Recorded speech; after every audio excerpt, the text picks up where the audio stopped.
Hello everyone, welcome to Edutap. So जैसा कि आप जानते हैं कि मई में आपका जैप का एग्ज़ाम है, तो हमने ऑब्वियसली पढ़ाई तो शुरू कर दी होगी या हम सोच रहे होंगे पढ़ाई स्टार्ट करने के बारे में। तो जब भी आप किसी भी एग्ज़ाम के लिए प्रिपेयर करते हैं तो यू नीड टू अंडरस्टैंड कि सिलेबस क्या है, इंपॉर्टेंट टॉपिक्स कौन से हैं, प्रीवियस ईयर क्वेश्चंस कौन से हैं। तो ये जानने के लिए आप इस वीडियो के डिस्क्रिप्शन में एक लिंक दिया गया है जिसमें एक ई बुक है जिसे आप डाउनलोड कर सकते हैं, जिसमें आपको अपनी प्रिपरेशन स्टार्ट करने के लिए जो भी जानकारी चाहिए कि क्या इंपॉर्टेंट टॉपिक्स हैं, प्रीवियस ईयर क्वेश्चंस क्या हैं, आप उसे डाउनलोड कर सकते हैं। तो अब बात करते हैं रिवीजन की। देखिए, कई बार हम क्या करते हैं, हम पढ़ते रहते हैं, हमें जब टाइम मिला हमने पढ़ लिया, लेकिन एक बार जो हमने चीज पढ़ ली हम उसे रिवाइज नहीं करते। अगर हम रिवाइज नहीं करते तो हम कुछ भी रिटेन नहीं कर पाते हैं, भूल जाता है। आज पढ़ा, बहुत अच्छे से पढ़ा, लेकिन उसको रिवाइज नहीं किया, कोई टेस्ट नहीं दिया, थोड़े टाइम बाद हम उसे भूल जाते हैं। तो इस प्रॉब्लम को कैसे टैकल करना है कि आपने नोट्स पढ़े, आपने वीडियोस देखी, अब आप उसे रिवाइज कैसे करो, क्या उसके लिए टेक्निक्स हो सकती हैं, उसके बारे में हम बात करेंगे। ठीक है। सबसे पहले आता है एक्टिव रिकॉल। तो जब भी आप कुछ भी रीड करें जैब एग्जामिनेशन के रिगार्डिंग या कुछ भी देखते हैं, अपने नोट्स को बंद करो, जैसे बचपन में करते थे ना, नोट्स को बंद करा या वीडियो बंद करी और आंखें बंद करके ना एक बार रिकॉल करने की कोशिश करनी है की पॉइंट्स को, कि मैंने बैंकर कस्टमर रिलेशनशिप वाला चैप्टर पढ़ा और उसके बाद मैंने आंखें बंद करी और मैंने जल्दी जल्दी रिवाइज किया कि डेटर क्रेडिटर का रिलेशनशिप होता है, लेसर लेसी वाला रिलेशनशिप होता है ना, मॉर्टगेजर मॉर्टगेजी वाला रिलेशनशिप होता है, ट्रस्टी बेनिफिशियरी वाला रिलेशनशिप होता है। एक बार मैंने बस 2 मिनट लगा के आंखें बंद करके सब कुछ एक बार रिवाइज कर लिया। ठीक है। और रिवाइज करते करते आंखें बंद करके जब आप रिवाइज कर रहे हो, आपको लग रहा है कि ये मैं भूल गया, तो एकदम से जाके उसी सेक्शन को दोबारा से पढ़ लो कि मुझे मॉर्टगेज और मॉर्टगेजी भूल गया, तो वो एक बार जाके दोबारा से रिवाइज कर लो। ठीक है। हो सके फ्लैश कार्ड्स बनाओ या समरीज लिख लो। तो ये एक्टिव रिकॉल है। एक्टिव रिकॉल ये बचपन में भी हम करते थे और ये बहुत अच्छी टेक्निक है। जो पढ़ा, जैसे आपने 20 मिनट पढ़ा, आंखें बंद करी, और वो जो भी अभी तक आपने पढ़ा जल्दी जल्दी से की पॉइंट्स उसकी रिवाइज करो या फ्लैश कार्ड बना लो। फ्लैश कार्ड बना के रख लो कि बीच बीच में रिवीजन के काम आता रहे। ठीक है। एक तो ये टेक्निक हो सकती है। फिर होता है स्पेस्ड रेपिटेशन। ठीक है। इसमें हम क्या करते हैं, इंफॉर्मेशन को रिपीट करते हैं after increased intervals of time. देखो, आज मैंने कुछ पढ़ा, मैंने उसको पहले कल रिवाइज किया। ठीक है। एग्जैक्टली एक दिन बाद रिवाइज कर लिया, फिर मैंने उसको 3 दिन बाद पढ़ा, फिर मैंने उसको 7 दिन बाद रिवाइज किया, फिर मैंने उसको 15 दिन बाद रिवाइज किया, फिर मैंने उसको 1 महीने बाद रिवाइज किया। तो आप क्या कर रहे हो, आप टाइम बढ़ाते जा रहे हो। जो उसको आप रिपीट कर रहे हो, दोबारा रिवाइज कर रहे हो, स्पेस्ड रेपिटेशन। क्योंकि अगर आप सोचो आज आपने पढ़ लिया है ना, और आपने फिर 15-20 दिन 30 दिन आपने उस टॉपिक की तरफ देखा भी नहीं, जब आप 30 दिन बाद ओपन करोगे आपको याद लगेगा कि मुझे तो 20% ही याद है, मैं तो 80% भूल गया। तो इसीलिए मुझे पता है कि आप लोगों के पास समय की कमी तो रहती है, लेकिन जैसे मान लो लंच ब्रेक में आप रोज आधा घंटा ऐसा रखो कि आधा घंटा मैं लंच कर लूंगा या कर लूंगी और आधा घंटा मैं ये स्पेस्ड रेपिटेशंस के लिए रख लो आप, कि जो भी मैं पढ़ रही हूँ सुबह या शाम को, आप जो भी पढ़ते हो, आपको देखो सुबह या शाम टाइम तो निकालना पड़ेगा जब एग्जामिनेशन के लिए। तो रिवीजन के लिए आप बीच बीच में आप ऐसा टाइम निकाल सकते हो। ठीक है, कि आप फोन वगैरह मत चलाएं, कुछ मत करिए, ये स्पेस्ड रेपिटेशन करो कि आज जो मैंने पढ़ा, पहले तो मैंने कल इमीडिएटली रिवाइज कर लिया, फिर 3-4 दिन बाद रिवाइज किया, फिर 5-6 दिन बाद रिवाइज किया, फिर 15 दिन के गैप के बाद रिवाइज किया। तो उससे क्या होता है, सॉलिडिफाई हो जाता है आपके माइंड में। बार बार रिवाइज करना जरूरी है। मैं हमेशा बोलती हूँ जैब एग्जामिनेशन के लिए 100% की जगह आप सिर्फ 70% सिलेबस पढ़ो, लेकिन अच्छे से पढ़ो, इंपॉर्टेंट टॉपिक्स पे फोकस करो।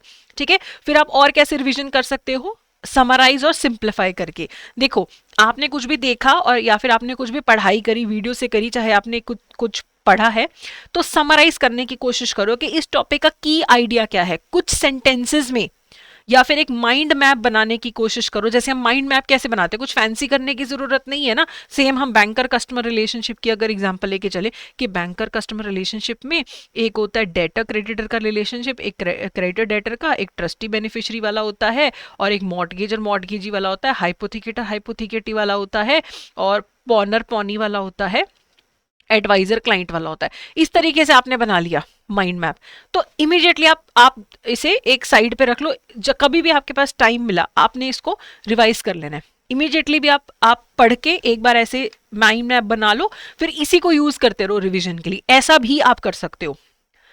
ओके। राइट्स, पॉनर पॉनी का रिलेशनशिप के बारे में पढ़ते हो। आप मान लो एनआरओ एनआरई अकाउंट, जो एक बड़ा सबको डिफिकल्ट लगता है टॉपिक, आपने उसमें भी ऐसा कर लिया, कैसे बना के रख लिया कि NRO account, NRE account, FCNR, ऐसे अलग अलग आपने एफसीएनआर बना लिया। इस तरीके से आपने बना लिया, इसके एक एक दो दो और आपने ऐसे पॉइंट लिख लिए कि इस तरीके से आप कर सकते हो। और आप ना चीज़ों को समझने की कोशिश करो। रॉट लर्निंग करोगे, क्रैमिंग करोगे, वो कभी भी यूजफुल नहीं होगा। व्हाट, व्हाई एंड हाउ पे आपको ध्यान देना है कि कॉन्सेप्ट है क्या, ये क्यों इंपॉर्टेंट है ना, और कैसे इसको आप अप्लाई कर सकते हो, यूज कर सकते हो, कहाँ काम आएगा आपके। और जितना हो सके अपनी बैंकिंग लाइफ से रिलेट करने की कोशिश करो। तो जितना आप अपनी लाइफ से रिलेट करने की कोशिश करोगे, बैंक में जो आप काम करते हो उससे रिलेट करने की कोशिश करोगे ना, आपको याद रहेगा। फिर कोशिश करो कि किसी और को समझाओ। जैसे एल्बर्ट आइंस्टाइन ने बोला था कि अगर आप कोई टॉपिक एक 6 साल के बच्चे को नहीं समझा सकते हो ना, मतलब आप उतना बेसिक सिंप्लीफाई नहीं कर सकते हो, तो मतलब आपको खुद को भी नहीं समझ आया है। ठीक है, तो आप किसी को पढ़ाने की कोशिश करो। जैसे what I use to do is के, जैसे मैंने भी पीपीबी पढ़ा है, पढ़ाया है, तो what I use to do is के रैंडमली, मतलब I use to tell facts to my husband, my sister, कि तुम्हें पता है बैंक में ऐसा भी हो जाता है, वैसा भी हो जाता है। लाइक मैंने बस उनको बोला था कि सुन लो, है ना। आप अपने फ्रेंड कलीग्स उनको आप बता सकते हो सकता है आपको कोई मिले ना ऐसा कि कोई बोले कि नहीं नहीं हमें परेशान मत करो। आप ऐसे वर्बलाइज करो पॉइंट्स को जैसे आप किसी को पढ़ा रहे हो। चाहे आप अकेले भी बैठे हो ना, आप इस तरीके से माइंड में या बोल बोल के कोशिश करो कि किसी को आप पढ़ा रहे हो। आपको, आपने जैसे आर्टिफिशियल इंटेलिजेंस पढ़ लिया, अब आपको कोई नहीं मिला पढ़ाने के लिए, है ना, तो आपने क्या किया, इस तरीके से खुद ही बैठ के रिवाइज ऐसे कर लो जैसे किसी को समझा रहे होते हो। जब आप किसी को समझाने की कोशिश करते हो ना, देन यू रियलाइज कि आपको कितना समझ आया है। प्लस एक बार आपने पढ़ा, किसी को समझाया, तो आप परमानेंटली आपके दिमाग में बैठ जाएगा जो चीजें आपने पढ़ाई होती हैं। ठीक है, तो ये आप करने की कोशिश करिए, ये आपको रिवीजन में हेल्प करेगा। हम सिर्फ पढ़ते जाएंगे, ये कुछ टेक्निक्स नहीं यूज करेंगे तो दिमाग में बैठेगा ही नहीं, भूल जाएगा। तो ये आप टेक्निक यूज कर सकते, निमोनिक्स यूज करो। जैसे हम प्लैनेट्स के लिए नहीं करते थे बचपन में, पहले तो प्लूटो भी होता था, तो my very educated mother just showed us 9 planets होता था, अब हो गया my very educated mother just served us noodles, क्योंकि अब प्लूटो नहीं है ना। वो स्पेक्ट्रम वाले जो लाइट विजिबल होती है उसमें हम विबग्योर करते हैं कि violet, indigo, blue, green, yellow, orange, red, है ना। तो विबग्योर से आपको ये सारे सीक्वेंस में कलर्स याद हो जाते थे। तो ऐसे ही जितना स्टूपिड निमोनिक होगा ना, जितना बेसिर पैर का निमोनिक होगा, उतना याद रहेगा, जितना फनी होगा उतना याद रहेगा। आपके बैंक से कुछ मिलता जुलता है, कुछ आपकी लाइफ से जुड़ता है, कुछ बनता है, तो बना लीजिए। निमोनिक भी आपको रिवीजन करने में हेल्प करेगा। Again I am telling, if you are not revising तो कोई फायदा नहीं है। फिर प्रैक्टिस करिए क्वेश्चंस। आपने कोई टॉपिक किया, आप उसे रिवाइज कर लो। अब आप बोलोगे कि हर चैप्टर के, हर टॉपिक के आपको क्वेश्चन कहाँ से मिलेंगे, तो देखो आप कोई भी टेस्ट सीरीज ज्वाइन कर सकते हो। जैसे जो एडुटैप की टेस्ट सीरीज है, इसमें आपको क्या मिलता है, एक तो आपको 40 टेस्ट मिलते हैं, हर सब्जेक्ट के 10-10 मिलते हैं आपको टेस्ट। प्लस आपको हर चैप्टर के एमसीक्यूज मिल रहे हैं। जैसे आपने बैंकर कस्टमर रिलेशनशिप पढ़ा, उस चैप्टर के एमसीक्यूज कर लो। फिर आपने फॉरेन एक्सचेंज वाला चैप्टर पढ़ा, उसके एमसीक्यूज कर लो। आपने एथिक्स वाला चैप्टर पढ़ा, उसके एमसीक्यूज कर लो। तो इस तरीके से क्या होता है, जब आपने कोई चीज पढ़ी, उसके क्वेश्चंस करते हो, तब आपको समझ आता है कि आपको कितना समझ आया, कि क्या पेपर में अप्लाई कर पाओगे। तो ये प्रैक्टिस करना बहुत ज्यादा जरूरी है। ओके, उसके बाद कंसिस्टेंट रहना है। हम क्या करते हैं, आज जैसे वीडियो देखी, बहुत जोश आ गया कि पढ़ लेंगे, सब कर देंगे, हम भूल जाते हैं, थोड़े दिन में हमारा जोश कम पड़ जाता है, हम प्रोक्रेस्टिनेट करते हैं कि कल कर लेंगे, परसों कर लेंगे, वीकेंड आ रहा है ना, तब कर लेंगे। वो नहीं करना है। देखिए अभी मार्च है ऑलरेडी, अब आपके पास अप्रैल ही है, मई में तो पेपर ही है। तो ये जो सवा महीना आपके पास है, इसको बहुत अच्छे से यूज करिए। हैबिट बनाइए कि आप ना इस तरीके से पढ़ो। आपने जैसे सुबह 5 से 7 पढ़ना शुरू करो, या 4:30 से 6:30 सुबह पढ़ना शुरू करो। कहीं ना कहीं नींद कॉम्प्रोमाइज तो होगी थोड़े दिन। तो जैसे आपने 25 मिनट पढ़ा, 5 मिनट आपने सब कुछ रिवाइज किया, फिर 25 मिनट पढ़ा, 5 minute revise, 25 minute, 5 minute revise, 25 minute पढ़ा, 5 मिनट रिवाइज। इस तरीके से आप अपना सेशन करिए बस। तो 5 मिनट जब आप रिवीजन से कर रहे होते हो, तो आप हल्का सा रिलैक्स भी कर लेते हो, और आप फिर चंक्स में पढ़ाई कर लेते हो। पेपर को भी चंक्स में डिवाइड करना जरूरी है कि मैं पहले ये 4 चैप्टर का एक चंक पढ़ूंगा, फिर 4 फिर 4। इस तरीके से आप पढ़िए, अपनी हैबिट बनाइए, एक जगह पे बैठ के पढ़िए और रिवीजन करते रहिए। रिवीजन करने की जो भी मैंने आपको टेक्निक्स बताई हैं, जो भी आपको सही लगती है कि आंखें बंद करके पढ़ना है, वो तो इंपॉर्टेंट है। ये 2 तो आपको चीजें फॉलो करनी है, 2 नहीं मैं 3 ही कहूंगी। एक तो जब आपने कुछ टॉपिक पढ़ा, आंखें बंद करके रिवाइज कर लिया, फिर वो स्पेस्ड वाला जो मैंने बताया था कि आज का कल रिवाइज किया, फिर वही चीज आपने 4 दिन बाद पढ़ी, फिर वही चीज आपने 10 दिन बाद पढ़ी, तो गैप बढ़ाते जाओ।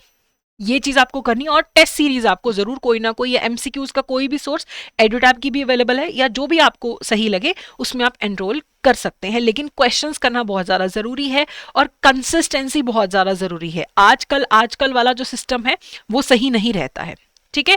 प्लस अब मैं आपको ये भी बता दूं कि जिन लोगों ने तो बिल्कुल भी प्रिपरेशन नहीं करी है, उनके लिए मेरे पास ऑप्शन है कि आप हमारा कोर्स ज्वाइन कर सकते हैं। आप एडुटैब की वेबसाइट पे जाएंगे, ठीक है, यहाँ पे आप कोर्सेज पे क्लिक करेंगे, जैप पे क्लिक करिए।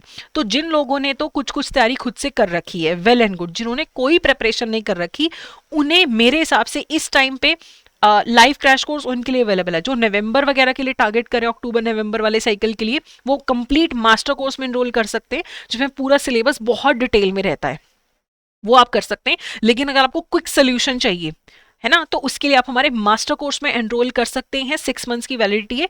इसमें आपको लाइव क्लासेस मिलेंगी, कभी मिस हो जाए तो रिकॉर्डेड देख लो, नोट्स हैं, टेस्ट सीरीज हैं, प्रीवियस ईयर क्वेश्चन है, चैप्टर वाइज एमसीक्यूज है, सब कुछ यहाँ पे आपको अवेलेबल है। तो आप इस हिसाब से कर सकते हैं। अगर आप किसी एक सब्जेक्ट में वीक हैं, तो सिंगल सब्जेक्ट का मास्टर कोर्स भी अवेलेबल है, टेस्ट सीरीज भी अवेलेबल है। और ऐसी टेस्ट सीरीज नहीं है कि सिर्फ टेस्ट हैं, आपको चैप्टर वाइज एमसीक्यूज भी मिल रहे हैं। तो 14-15 हजार एमसीक्यूज आपको यहाँ पे मिलने वाले हैं, प्रीवियस ईयर क्वेश्चंस मिलते हैं आपको हमारे कोर्सेज में। तो आप ये चूज कर सकते हैं। तो देखो, ऐसा नहीं कि हर एक को कोर्स लेने की जरूरत है, लेकिन अगर आपने प्रिपरेशन करी ही नहीं है, स्टार्टअप 1 महीना बचा है, देन आई वुड सजेस्ट कि आप क्रैश कोर्स में एनरोल कर लीजिए, ठीक है। तो आई होप ये टिप्स आप अप्लाई करेंगे अपनी लाइफ में और आपको हेल्पफुल होगी एग्जामिनेशन के लिए। तो देखिए, आखिरी के जो 40-45 डेज हैं, बिल्कुल कंसिस्टेंटली तैयारी करिए, तो चारों जो सब्जेक्ट्स हैं उन्हें आप क्लियर कर सकते हैं। बाकी यूट्यूब पे हमारी बहुत सारी वीडियोस हैं, उन्हें आप देख सकते हैं, तो उनके थ्रू भी आप रिविजन कर सकते हो कि आपने आज एनआरओ एनआरई अकाउंट पढ़ा, बैंकर कस्टमर रिलेशनशिप पढ़ा, तो हमारी वीडियोज हैं, उनमें से आप रिवाइज कर लीजिए जल्दी से, है ना, जब भी बीच में 10-15 मिनट का टाइम मिलता है। तो ये सब अगर आप फॉलो करेंगे, रिटेन करेंगे, तो आपका एग्जाम बहुत अच्छा जाएगा। बाकी आपको कोई भी डाउट है, आप हमें मेल कर सकते हैं hello@edutab.co.in पे, या फिर इस नंबर पे भी आप हमें कॉल कर सकते हैं, या इस के थ्रू आप हमें हमारी वेबसाइट पे भी जा सकते हैं, edutab.co.in। तो I hope this information was helpful to you. All the best, thank you so much.